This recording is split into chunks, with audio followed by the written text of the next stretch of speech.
جب بھی آپ کو دیکھا ہے اسکواش کے پلیئر کی حیثیت سے، اسکواش کے پلیئرز کی حیثیت سے ہٹ کر بھی سماجی امور ہو، سیاسی امور ہو، آپ ہمیشہ صف اول میں کھڑے نظر آئے. لیکن اس دفعہ ہم آپ سے اسکواش کے ان کھیلوں کے متعلق بھی کم ہی پوچھیں گے، آپ کے ذات کے متعلق زیادہ پوچھیں گے. بتائیے یہ والی عید جو ہے قربانی والی عید، خریدا کیا ہے، اور اس کی وقت جو قربانی کی پوزیشن ہے وہ اس کی اپنی حیثیت بتائیں. لہٰذا بالکل ابھی ڈاکٹر صاحب فرما رہے تھے کہ انہوں نے جو بتایا زبردست بات انہوں نے کی کہ جی یہ ایک ہمارے لیے مسلمانوں کے لیے ایک پیغام ہے کہ وہ ڈیلیور کرنا ہے کہ آپ نے آنے والی جو آپ کی نسلیں ہیں ان کو اس کا پیغام دینا ہے کہ وہ کس طرح حضرت ابراہیم علیہ السلام نے اس کے اپنے بیٹے کی قربانی کے لیے وہ کیا. بیسکلی اگر میں دیکھتا ہوں تو میں یہ دیکھتا ہوں کہ اب ہم نے، کیونکہ افورڈ ہر آدمی کی ڈپینڈ کرتا ہے کہ یار قربانی اگر جو آدمی افورڈ کر سکتا ہے آپ کے طاقت کے مطابق، یا ایسا بھی نہیں ہے کہ اگر آپ کے پاس نہیں ہے تو آپ قربانی خواہ مخواہ کریں گے، نہیں ہے تو ٹھیک ہے آپ یہ حسب توفیق جو لوگ ہیں وہ کرتے ہیں، اور کوئی چھوٹا جانور لیتا ہے، کوئی بڑا جانور لیتا ہے. لیکن کیونکہ میں سمجھتا تھا کہ اللہ تعالیٰ نے مجھ پہ بہت مہربانی کی ہے بہت، تو میں ہمیشہ بڑی قربانی کو بڑا جانور میں ہمیشہ لیتا ہوں. لے کے وہاں اس کی قربانی میں نے لی، اور میں نے اس کو الحمدللہ خود خالی وہ چھری رکھتا ہوں جو آتا ہے قصاب آتا ہے، یہ والی سعادت بھی آپ نے حاصل کر لی، چھری کسائی تک نہیں چھوڑی. نہیں میں نے خود ہاتھ رکھا، جیسے وہ کٹتی ہے تو میں فوراً پھر پیچھے پھر بھاگ جاتا ہوں. باقی اس کو میں مجھ سے مطلب میں اس طرح دیکھ بھی نہیں سکتا جس طرح وہ آتا ہے، لیکن چھری میں ضرور اس پہ رکھتا ہوں. پہلے دعا کی جاتی ہے، بالکل. اس کے بعد وہ گوشت جو ہے اس کی تقسیمات ہوتی ہے. یہ میرا گھر میں ہمیشہ آئیں گے سر، اس جانب بھی آئیں گے. اور تو یہ آپ نے جو بتایا گوشت سے ہٹ کر جو قربانی والا یہ پرسپیکٹو ہے، یہ والا اسکواش کی بات میں نے نہیں کی، میں نے آپ سے قربانی کی. بالکل. آتے ہیں جی انم کی طرف. انم آپ بتائیں عید کیسے گزرتی ہے آپ؟ عید تو ہمیشہ بہت زیادہ بیزی گزرتی ہے، اور یہ ہوتا ہے کہ ہمارا گاؤں بھی جانا ہوتا ہے عید کے دن، اور ادھر بھی پھر واپس بھی پشاور آنا ہوتا ہے. تو وہ ہمارے جو ہے تو وہ ٹرپس لگی رہتی ہیں. تو گاؤں فرسٹ ڈے آف عید تو ظاہر ہے وہ گاؤں میں ہی گزرتا ہے. بالکل، فرسٹ ڈے آف عید تو گاؤں میں ہی گزرتا ہے. وہاں پہ جو ہے تو ایک قربانی ہم گاؤں میں کرتے ہیں، پھر جب واپس آ جاتے ہیں تو ایک قربانی پھر ہم اپنے گھر میں کرتے ہیں. تو بڑی والی جو قربانی ہوتی ہے وہاں پہ ساری فیملی اور سب اکٹھے ہوتے ہیں، تو وہ تو ان کے ساتھ جو ہے تو مل جل کے اکٹھے ہم لوگ وہ والی قربانی کرتے ہیں. پھر وہاں پہ جتنا بھی جو عید کا دن جو ہے وہ گزر جاتا ہے. پھر جب ہم آتے ہیں تو پھر ایک قربانی اگلے دن جو چھوٹی والی قربانی ہوتی ہے وہ ہم اپنے گھر میں جو ہے تو وہ کافی کرتے ہیں. مصروف گزرتا ہے، بہت مصروف جو ہے. بڑی عید مطلب چھوٹی عید تو ہم کہتے ہیں کہ جی یہ زیادہ تر بچوں کی یا فیمیل کی ہوتی ہے. بالکل. بڑی عید میں وہ سسٹم کم ہو جاتا ہے. بڑی عید میں وہ سسٹم اس لیے بھی کم ہو جاتا ہے کہ قربانی تو جب باہر وہ سب حلالہ قربانی سب ہو جاتی ہے، تو اندر پھر جو وہ گوشت کا اور ڈسٹریبیوشن سب کچھ ہوتا ہے تو وہ فیمیلز کی ذمہ داری ہوتی ہے. تو بالکل وہ ایک بہت زیادہ ایک ٹائرنگ جو ہے دن گزرتا ہے.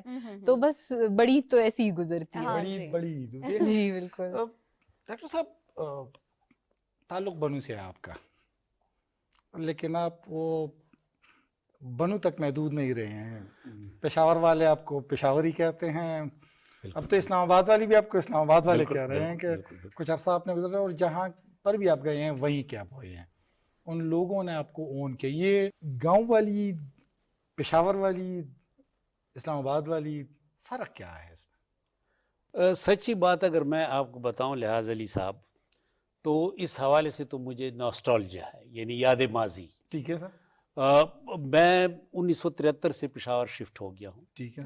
طالب علم، اور پھر یہاں پشاور یونیورسٹی میں، اور پھر 6 سال بالکل 2013 میں میری ریٹائرمنٹ ہوئی. پھر اسلام آباد میں اسلامی نظریاتی کونسل 2 ٹینیورس 6 سال. جی. لیکن مجھے اب بھی یہ ایک دل میں خلش ہوتی ہے کہ کاش وہی عید بنو کی ہوتی، دیہاتی ماحول میں، بنوال والی، بالکل بنوال والی، اور گاؤں کی پینڈا اس میں ضرور ہے یقیناً.